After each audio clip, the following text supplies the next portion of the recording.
Bismillahirrahmanirrahim. Assalamualaikum warahmatullahi wabarakatuh. Waalaikumsalam.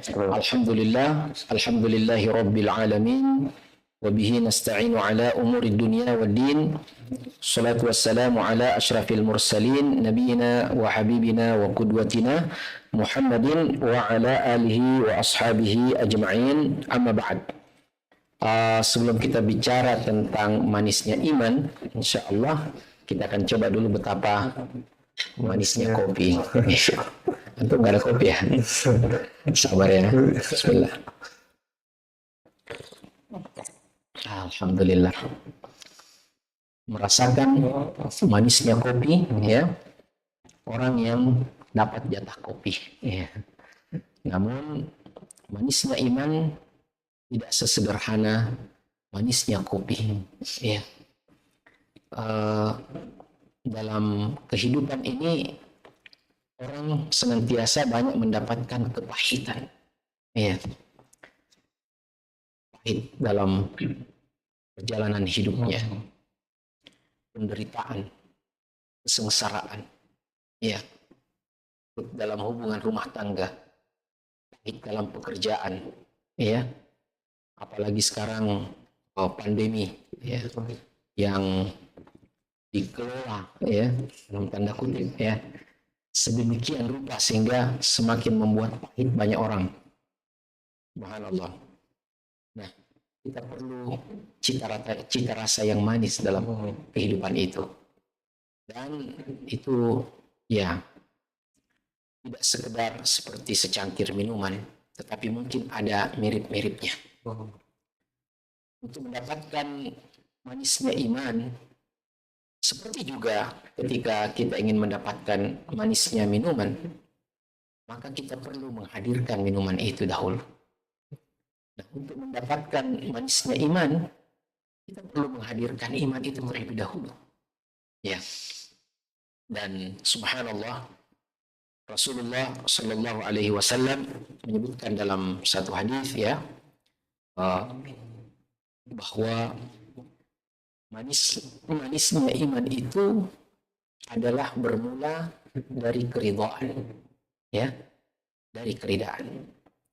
Zaqa ta'mal iman man radiya billahi rabban wa bil islami dinan wa bi Muhammadin sallallahu alaihi wasallam rasulan. Keridhaan.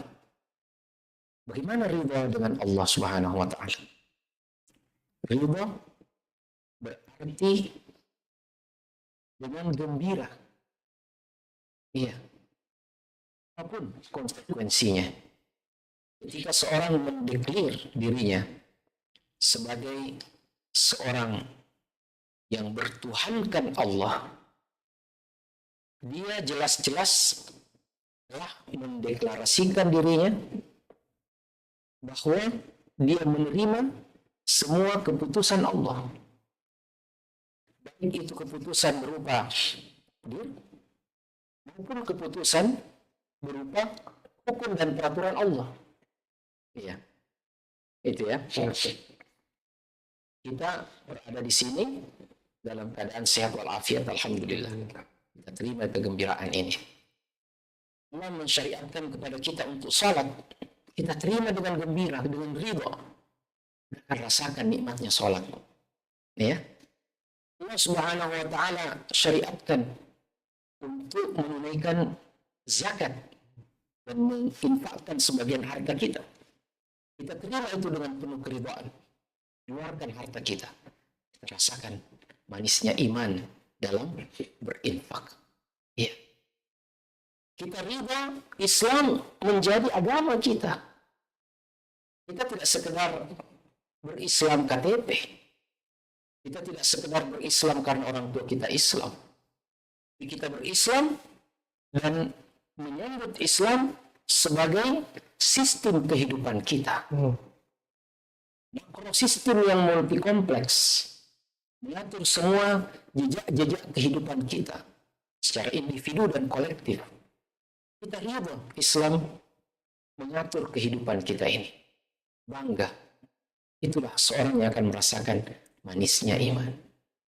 Dan kita ridha kepada baginda Rasulullah SAW bahwa dia adalah Rasul kita, Rasulnya Allah yang diutus kepada kita.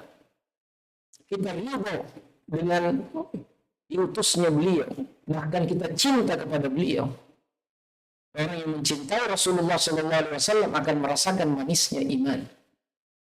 Iya, Anda cinta kepada keluarga, cinta kepada guru, cinta kepada pasangan, ya, cinta kepada sahabat. Nah, mungkin kita mendapatkan kebaikan dari mereka. Orang tua kita mendidik kita, kita wajib mencintainya. Pasangan kita, istri, suami, anak. Tapi tidak sempurna semua cinta itu. Sebelum cinta kita kepada baginda Rasulullah SAW lebih besar daripada cinta kita kepada mereka semua. Dalam satu kesempatan, Umar bin Khattab berkata, "Ya Rasulullah, aku mencintaimu lebih dari siapapun kecuali dari diriku sendiri." Kata Rasulullah SAW, "Lamma ya Umar, belum sempurna cintamu, hai Umar."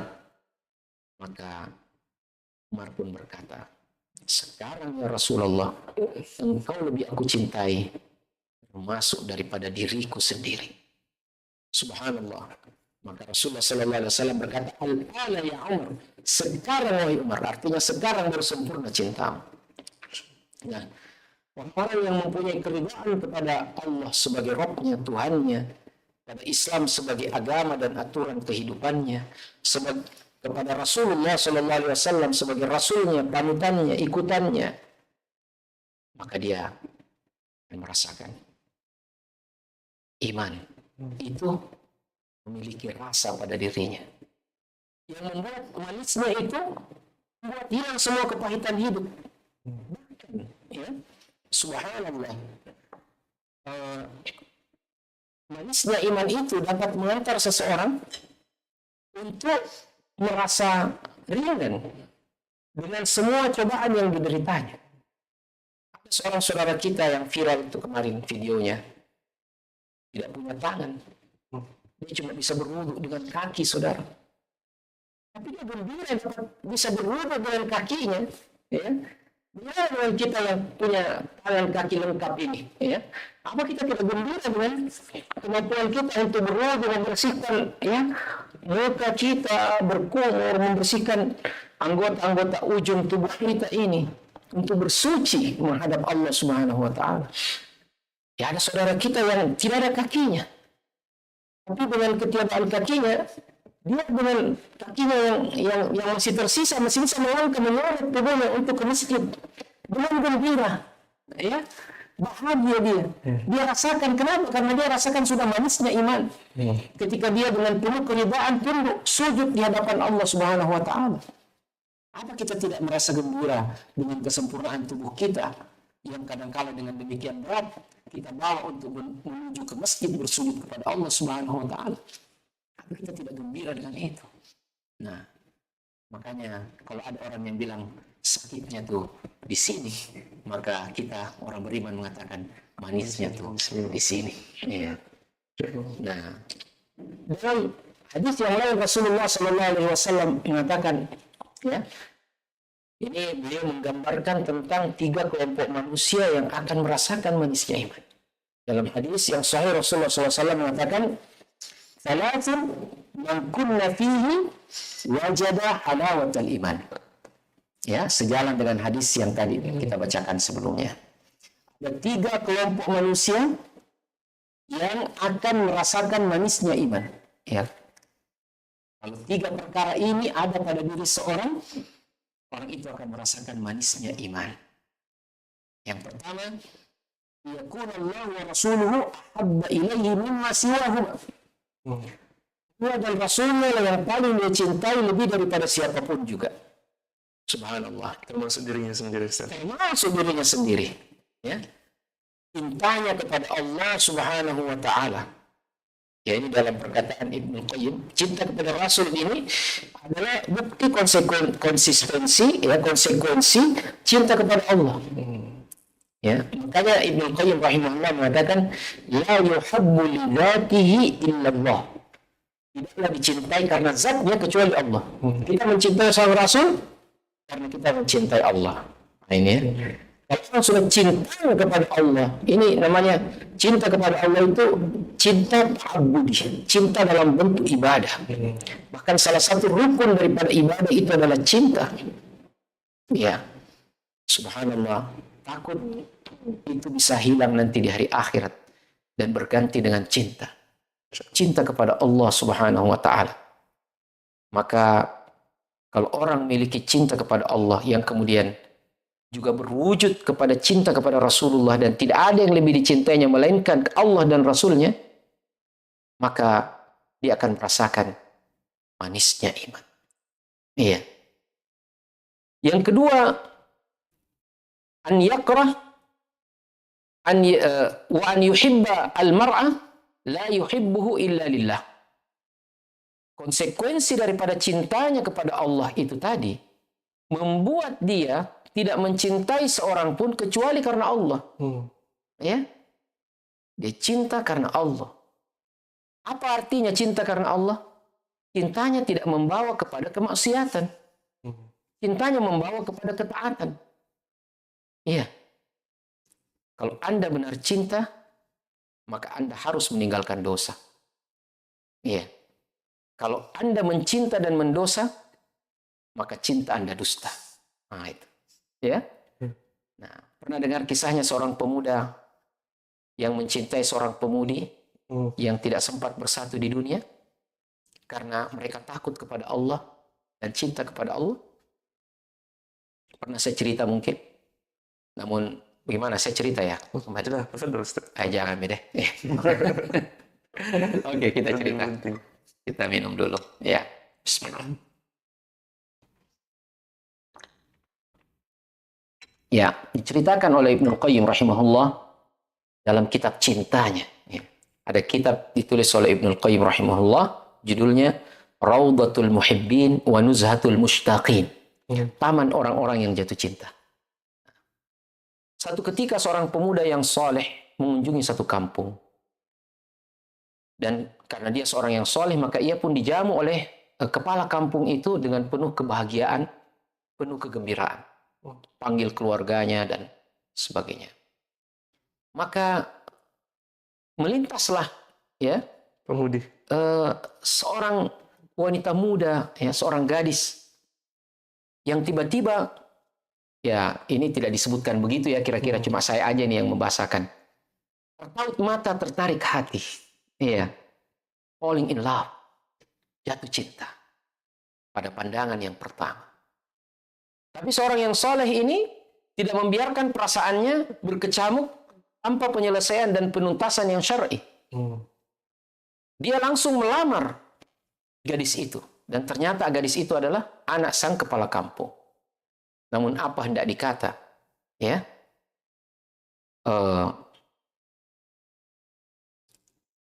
ternyata sang gadis ini telah dipinang dan tinggal menunggu hari untuk menikah dengan seorang pemuda yang lain yang telah melamarnya terlebih dahulu. Wah, tentu menyesal, ya. Ini yang sakitnya tuh di sini, ya itu. Nah, itu, ya. Ini namanya apa? Broken heart, ya. Patah hati. Posisi paling tidak enak. Iya. Pengalaman kayaknya, Bang, ya. Paling nggak enak, ya. Nah, dan ternyata pemuda ini tidak langsung pulang, ya, dia masih ada di kampung itu. Ternyata sang pemudi juga ini merasakan hal yang sama, ya. Siapa yang tidak tertarik dengan seorang pemuda soleh yang saya yakin sangat tampan pada waktu itu? Maka mulailah setan ini bergerilya, menggoda ke sana kemari, menggelitik hati, ya, menaburkan syubhat, ya, dan kemudian mencabik-cabik, ya, sitar dan kelambu iman hamba-hamba Allah ini. Dan ternyata dia berhasil menembus pertama kali kepada sang perempuan. Ya, maka perempuan ini pun dulu belum ada WhatsApp, belum ada sosial media, belum ada HP, ya. Maka dia utus pembantunya. Pergilah kau kepada sang laki-laki itu dan katakan, aku miliknya malam ini. Us, gimana itu saudara? Ya, akhirnya sampailah sang pembantu itu berkata, pelayan wanita ini berkata kepada sang pemuda, wanita itu, gadis pujaan hatimu itu berkata, bahwa malam ini dia adalah milikmu. Datanglah dan jendelanya terbuka untukku. Wah, gimana saudara? Ya, kalau Anda berada dalam kondisi yang seperti ini, ya. Tapi seorang pemuda yang soleh, karena cintanya yang abadi hanya kepada Allah, dia tidak mau merusak cintanya kepada sang wanita ini, yang awalnya adalah karena Allah Subhanahu wa Ta'ala, dia mau menyempurnakan dengan pernikahan, dia tidak mau merusaknya dengan kemaksiatan. Maka dia berkata dan membaca firman Allah Subhanahu wa Ta'ala yang berbunyi, inni akhafu in asaitu rabbi adzaba yaumin adzim. Aku takut, ya, jika aku berbuat maksiat kepada Tuhanku, aku akan dapatkan azab di hari yang sangat besar, hari yang sangat agung, hari yang sangat dahsyat pembalasannya. Maka pulanglah sang pelayan ini dengan membawa satu ayat ini. Sang pemuda itu, wahai tuanku, hanya membaca ayat ini. Inni akhafu in asaitu rabbi adzaba yaumin adzim. Sungguhnya aku takut pada Tuhanku, ya. Kalau aku mendurhakainya, aku akan dapatkan azab yang sangat besar. Maka serentak, ya, istilahnya bergetar hati sang wanita ini. Nasihat berupa ayat yang datang dari seorang lelaki yang dicintainya, mengingatkan dia untuk teguh dengan imannya. Maka dia katakan, kalau dia bisa seteguh itu, aku tidak akan kalah. Maka dia pun menanggalkan, ya, semua kemewahannya dan mengkhususkan diri hanya ibadah, salat, saum, dan seterusnya.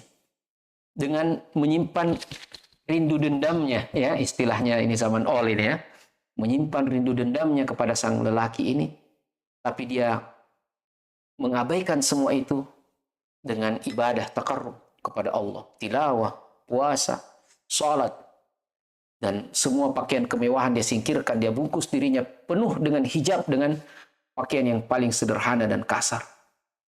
Ya, bisa diduga ini juga orang sebut patah hati, tetapi dia mengelola patah hatinya dengan ibadah kepada Allah. Tapi dia juga manusia biasa.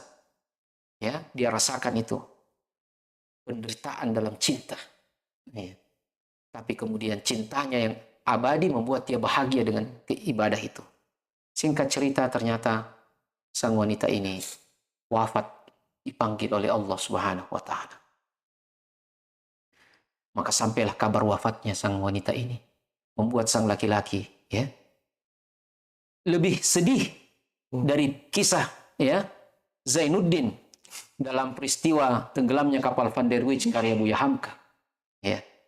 Ketika Hayati meninggal, ya, dan dikuburkan, datanglah Zainuddin selalu, ya, seorang anak Makassar yang patah hati, ya, ketika kekasihnya, pujaan hatinya meninggal dunia dalam kapal Van der Wijk, ya. Ini lebih sakit lagi. Tetapi semua bisa diatasi dengan iman, karena dia lebih cinta kepada Allah dari siapapun. Maka dia pun satu saat ketika dia berziarah ke kuburan, ya, karena dia itu aja, dia pergi ke kuburan sang wanita pujaannya itu dan mendoakan, ya, dengan kerinduan yang sangat mendalam, maka ia pun berbaring tertidur di situ, di atas pusara itu tanpa dia terasa. Kemudian dia bermimpi bertemu dengan sang wanita pujaan hatinya dengan wajah yang bercahaya, pakaian yang sangat indah, rupawan yang tidak pernah ia lihat seperti itu ada pada penduduk dunia. Dan sang wanita itu berkata, ya, istiqamalah karena aku menunggumu di sini. Ya. Dan itulah cinta karena Allah yang membuat seseorang sabar dan tega membuat dirinya menahan dari dosa dan kemaksiatan.